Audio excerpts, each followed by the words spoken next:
Tu crois que tu es libre? Que tes pensées t'appartiennent? Que tes choix sont les tiens? Réveille-toi. La vérité, c'est que chaque jour, sans même t'en rendre compte, tu es manipulé. Par tes proches, par ton patron, par les médias, par des gens qui savent exactement quoi dire, comment te regarder, à quel moment se taire, pour mieux te contrôler. Mais aujourd'hui, ce jeu s'arrête. Parce que dans cette vidéo, je vais te révéler les 40 tactiques de manipulation les plus puissantes, les plus sournoises, les plus obscures. Celles qu'on utilise contre toi depuis des années et que tu vas enfin apprendre à reconnaître. Mieux encore, à maîtriser.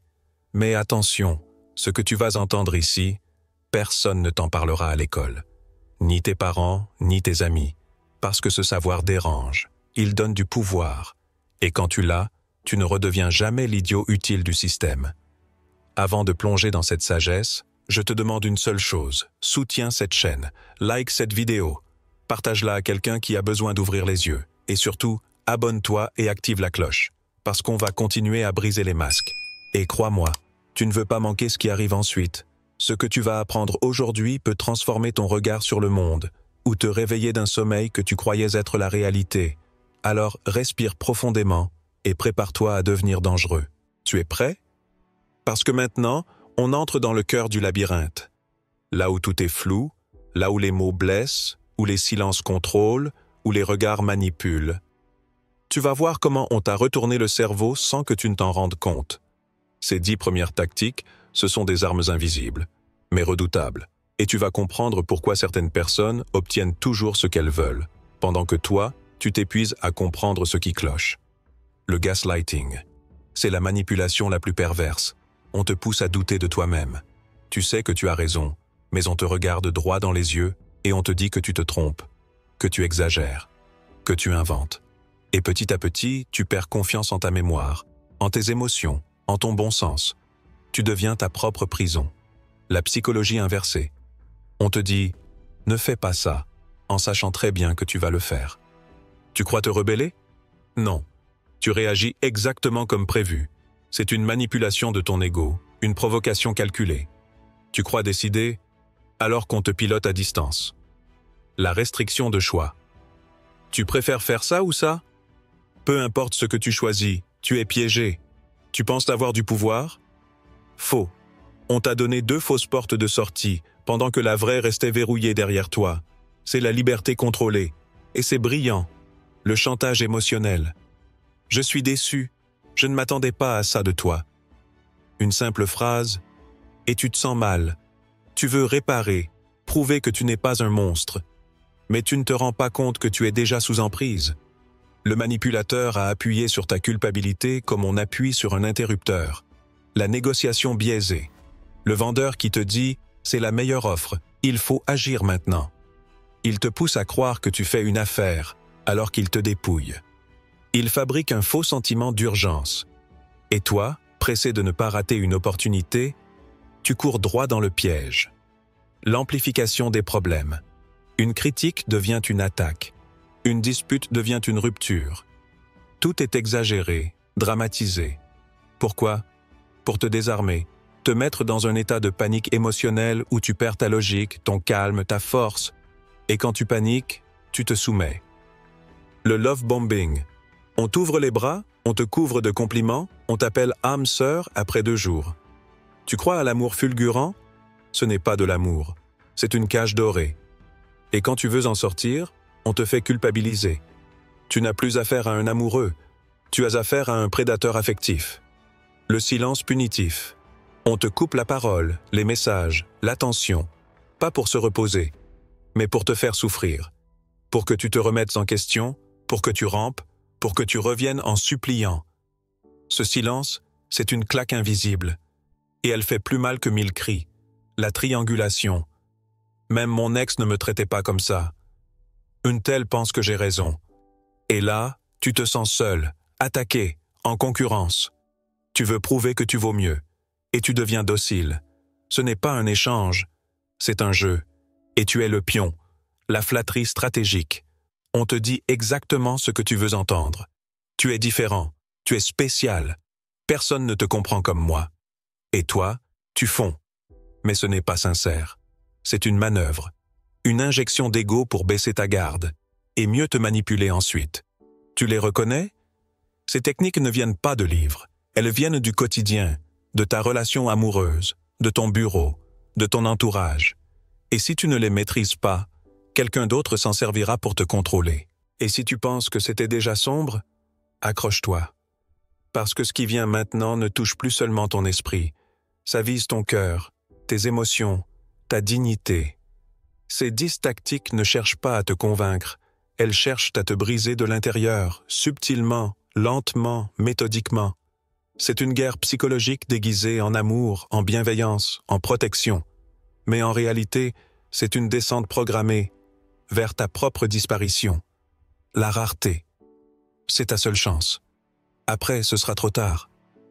C'est une pression invisible qui t'oblige à agir, même si tout en toi te dit d'attendre. Tu n'achètes pas parce que tu veux. Tu achètes parce qu'on a stimulé ta peur de rater. La peur est une laisse, et le sentiment d'urgence, un collier autour de ton cou. Le chantage affectif. Si tu m'aimais vraiment, tu ferais ça.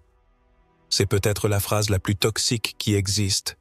Elle prend ce qu'il y a de plus pur en toi, l'amour, et le transforme en outil de domination. Tu crois faire un acte de tendresse? Non. Tu cèdes à la pression. Et tu t'abandonnes. La fausse bienveillance.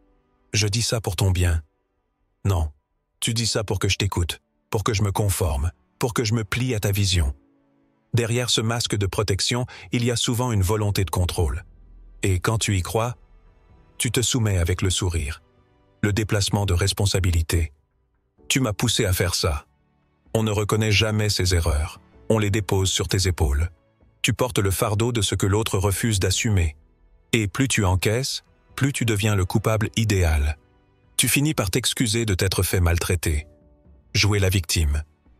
Tout le monde est contre moi. Tu ne sais pas ce que je vis. Cette tactique paralyse ta lucidité. Tu veux poser des limites, mais on t'emmène dans un torrent de larmes, de plaintes, de souffrances simulées. Et pendant que tu compatis, tu oublies de te protéger. Le renforcement négatif. Fais ça et je te lâcherai un peu la bride. On te donne un os à ronger, juste assez pour te garder motivé, mais jamais assez pour être libre. C'est une cage dont on entr'ouvre la porte, pour que tu continues à obéir en pensant que la sortie est proche. L'agression passive. Non mais t'inquiète, toi t'as toujours raison, hein?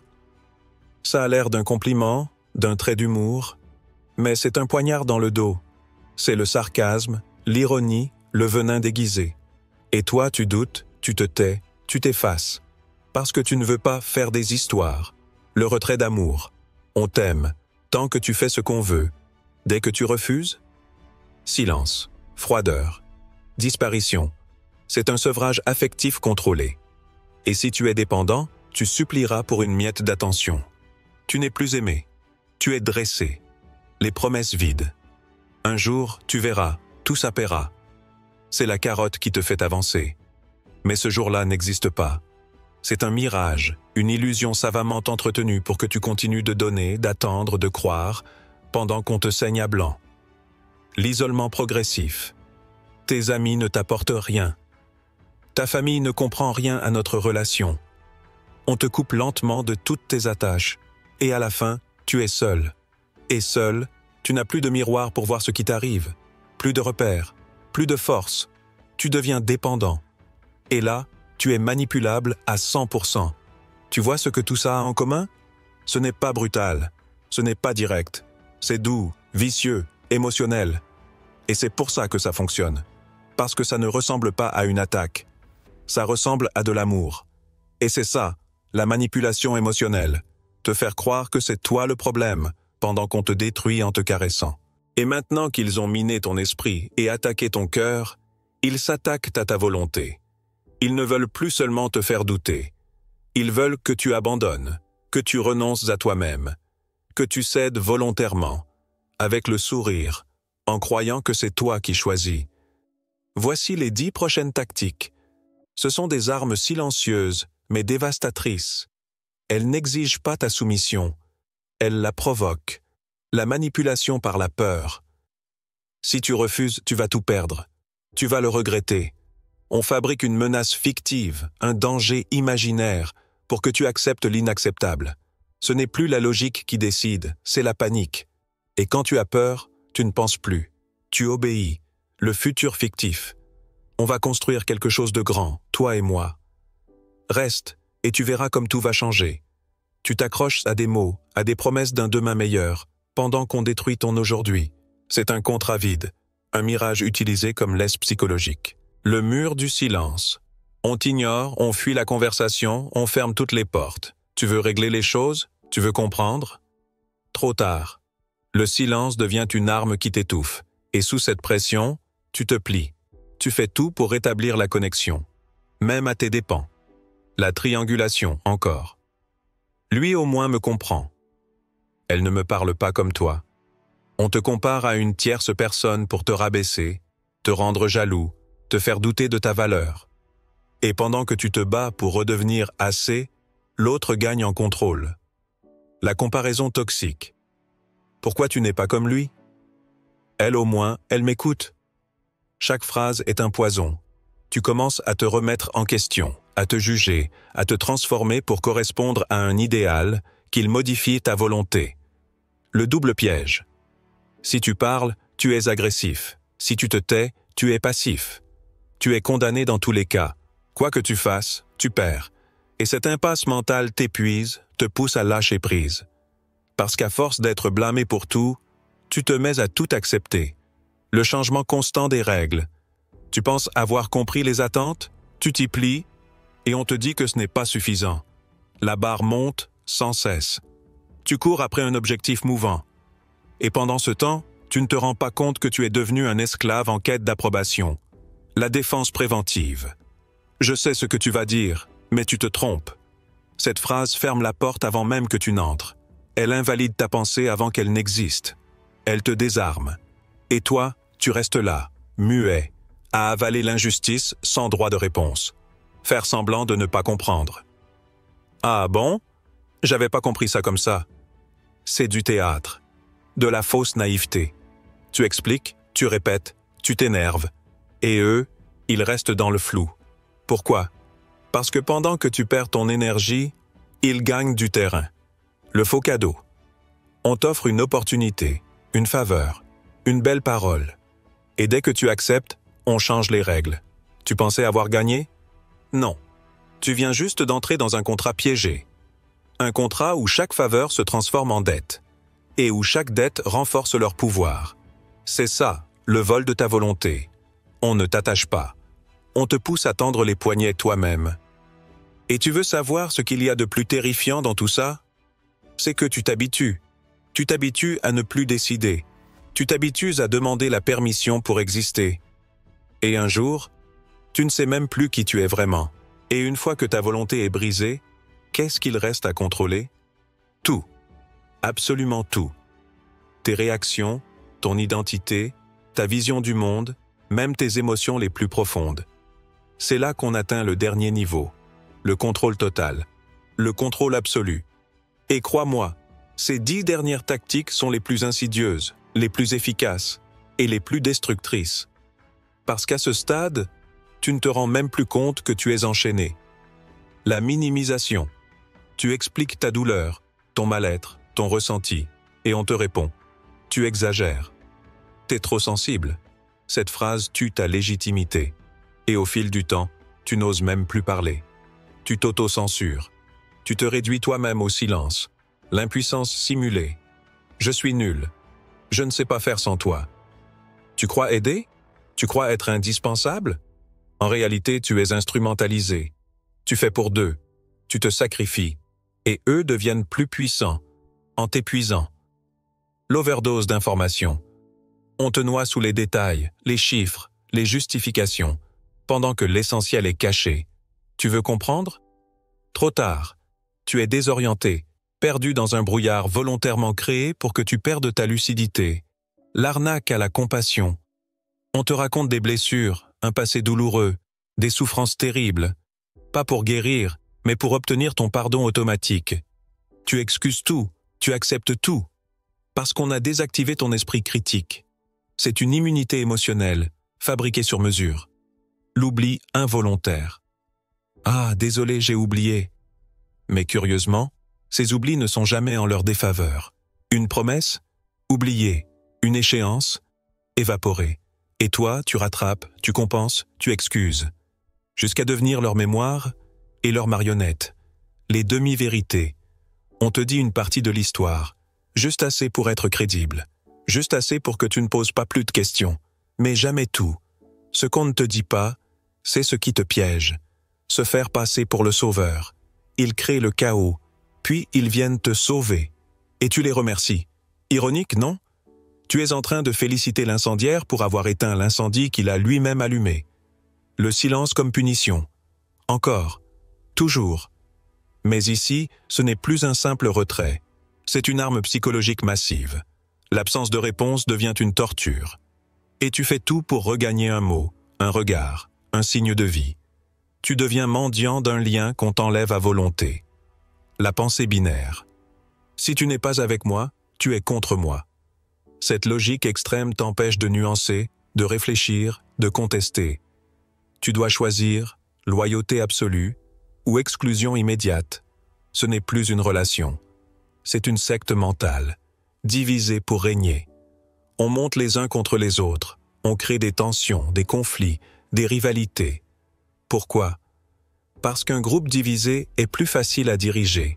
Plus personne ne se soutient, plus personne ne se fait confiance. Et pendant que tout le monde se méfie, le manipulateur contrôle tout. Voilà. Tu viens d'assister à la démonstration complète de l'arsenal psychologique des manipulateurs modernes. Mais souviens-toi de ceci. Ce n'est pas parce que tu as été manipulé que tu dois rester une victime. Ce n'est pas parce que tu as été aveuglé que tu dois continuer à marcher dans le noir. Tu as maintenant la lumière, et avec elle, le pouvoir de ne plus jamais te laisser contrôler. Maintenant tu sais, tu vois, tu comprends, ce que d'autres ont utilisé pour te contrôler, pour te faire douter, pour te faire plier, tu l'as décodé. Et rien que pour ça, tu n'es plus le même. Tu as franchi un cap que la majorité ne franchira jamais. La différence entre ceux qui dominent et ceux qui subissent, ce n'est pas la force, c'est la conscience. Et toi, tu viens de récupérer un pouvoir qu'on t'avait subtilisé dans le silence. Mais souviens-toi, ce que tu ne reconnais pas te dirige. Ce que tu comprends, tu contrôles. Alors sois ce pilier de lucidité dans un monde de confusion. Sois cette présence solide qu'on ne manipule pas, qu'on ne détourne pas, qu'on ne brise plus jamais. Pas pour devenir cruel, pas pour écraser, mais pour protéger, pour guider, pour éclairer. Si cette vidéo vous a parlé, pourquoi ne pas la partager avec un proche, un ami, un membre de la famille? Parfois, un peu de sagesse ancienne peut éclairer le chemin de ceux qui nous entourent. N'oubliez pas de nous soutenir d'un pouce levé pour nous aider à diffuser ces enseignements universels. Si c'est votre première fois ici, abonnez-vous et activez les notifications pour ne manquer aucune de nos futures leçons empreintes de sagesse ancestrale. Et maintenant, j'aimerais lire ceci dans les commentaires. Je préfère savoir et déranger que rester ignorant et obéir. Écris-le si tu refuses d'être une marionnette. Écris-le si tu choisis de marcher libre, conscient, lucide. Et n'oublie jamais, le plus grand pouvoir, c'est de savoir qu'on peut dire non.